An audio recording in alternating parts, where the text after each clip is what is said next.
You're joining the series on the Titanic Lie. So because there is a Titanic disaster, there will be major reports and investigations. One will be done in the United States through the Senate, and another will be done in Great Britain.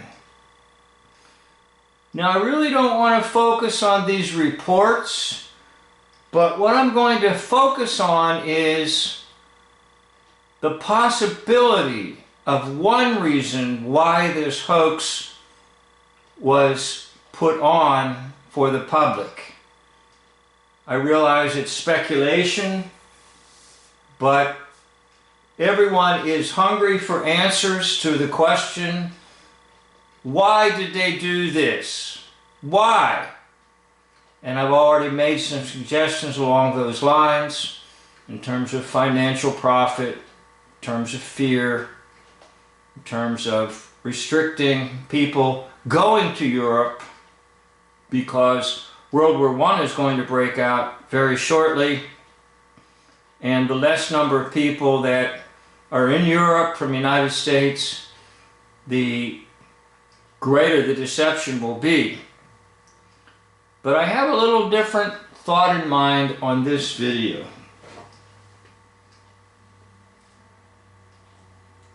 Inquiry placed blame for the disaster on J. Bruce Ismay. The fact that the Titanic was sailing at virtually full speed, 21 knots, at the time of the collision, knowing there were icebergs in the area, and the lack of sufficient lifeboats. The English inquiry also cited Captain Smith. As a result of the tragedy, 4 positive steps were taken to ensure maximum safety in the Atlantic. All ships would have lifeboat places for all on board. There should be lifeboat drills on every voyage. There should be 24-hour radio watch and international ice patrols for the North Atlantic shipping lanes. 63% of Titanic's first-class passengers had survived. Okay, are you listening? First class, 63%. That's what the public is told. 42% of second class and 25% of third class. 25% of third class. Now, that could be explained logically because the first class would have been up above, second class kind of in the middle, third class kind of down in the depths of the ship. And it would be hard for them to get out. In fact, the recent movie Titanic shows them desperately trying to get out of that area in the lower quarters of the boat because they are third class citizens. So, my thesis is, is it possible that one of the reasons why they did this hoax was to limit immigration into the United States? In other words, immigration is flourishing. And in this article here, they will say in this article that between 1900 and 1915, 15 million arrive.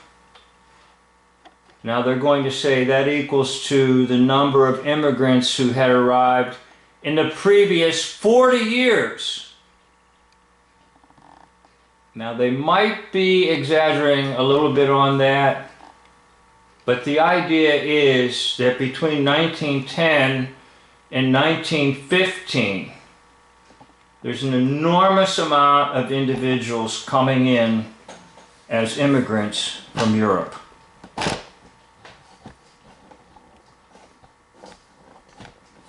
So what that means is that people who are accustomed to their ways, who are accustomed, quote, being British or American, are seeing these individuals coming over who do not speak the English language.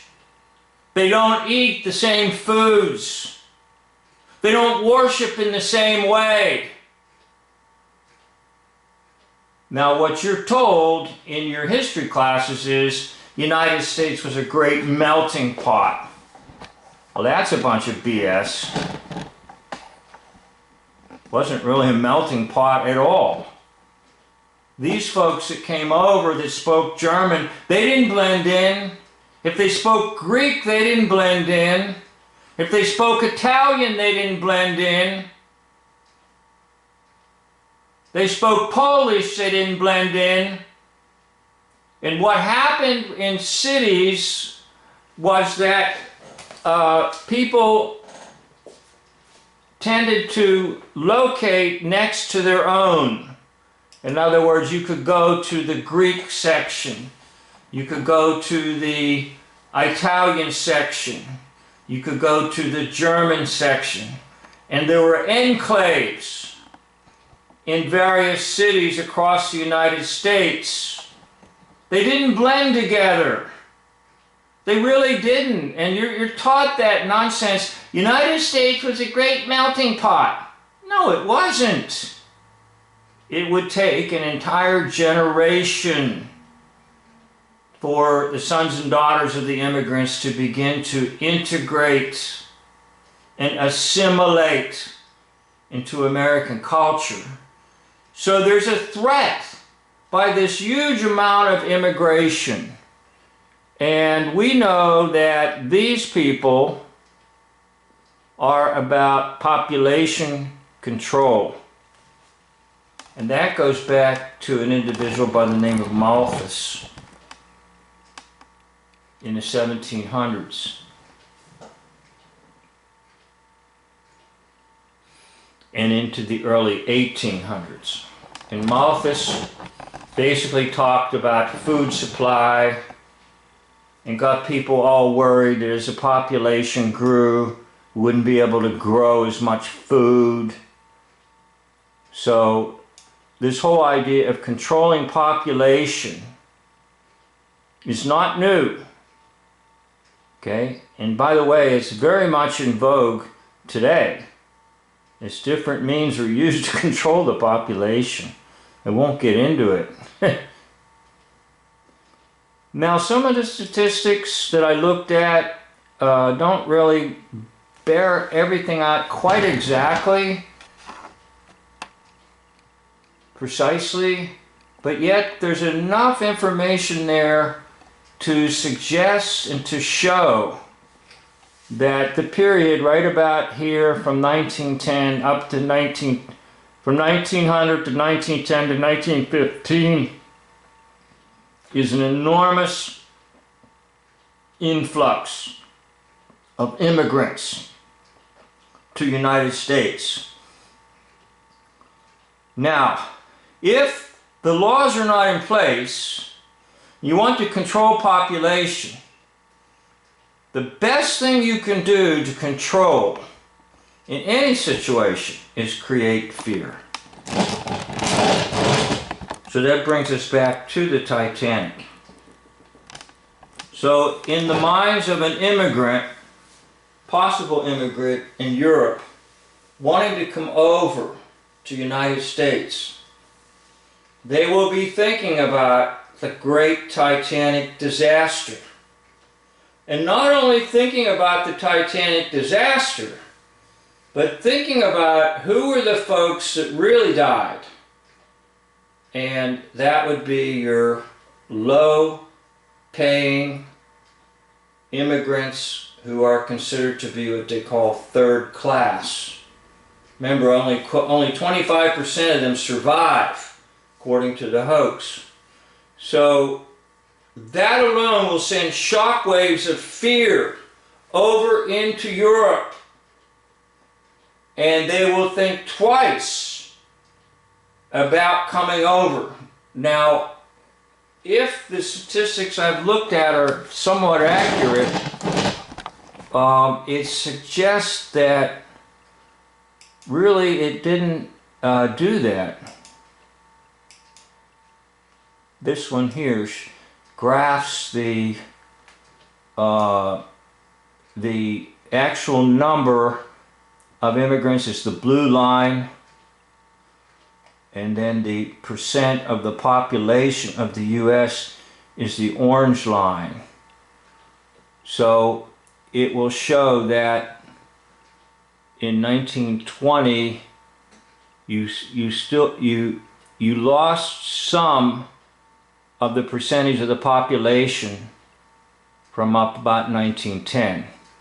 So it did go down some, definitely, percentage of the population, but yet it looked like it remained fairly level even after Titanic. So it's hard to tell, but what I'm suggesting is, and by the way, you can see how in this chart the number coming in is tremendous, but the percent of the population is not that big, and that might be explained by the fact that they're coming in, but they're not, quote, citizens.